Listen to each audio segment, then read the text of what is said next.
Hi, third grade. Today's question is, what factors influence artistic expression? All right, how's it going, third grade? These are turning out amazing. I want to go over what's expected today. So last time we introduced ourselves to oil pastel painting techniques using the oil pastels, of course.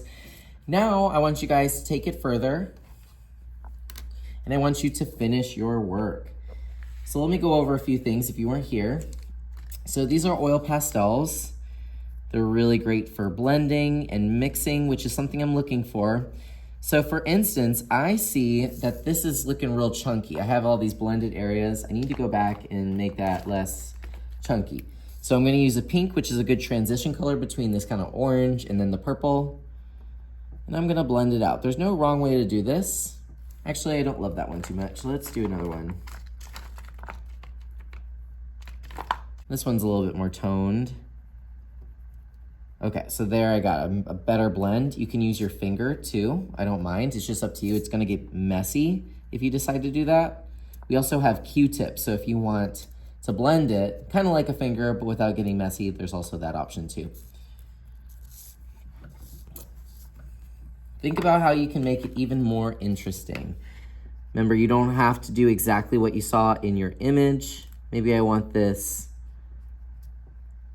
thing that comes out of the flower, whatever they call it, to be that color.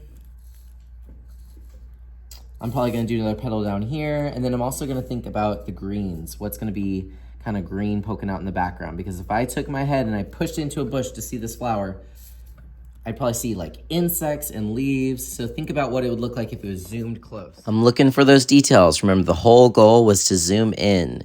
It should look like I got real nosy and just put my face up into some flowers. What would I see behind them? So remember, I'm asking you guys to cover up all of the brown or gray or whatever color paper you ended up with. And right now I need to go and add kind of the background, these leaves. And I could just go over it with one color, but that would be really boring and it doesn't really help it balance out. It would be really stagnant and still. I want it to be really lively and moving. So feel free to make it your own. Who says I can't put teal right here for no reason and mix it with a nice cool green and maybe it can turn into a purple or something. So I'm gonna play around with these colors and just make my background my own. Obviously, it's your choice whether you want to do more realistic or abstract, or maybe a little bit of both, like I did. I'm going to do realistic flowers, but my background is just going to be crazy. Makes no sense, but it's going to look good. Check it out. See, isn't that more interesting than just doing, blue sky? You can make it your own. Remember, Georgia O'Keeffe blew things up and she made it abstract. It does not have to look real. Couple more things. Remember, just look and see if there's anything you can blend before you turn it in to me. Some people are going back and they want to make their lines a little bit clearer.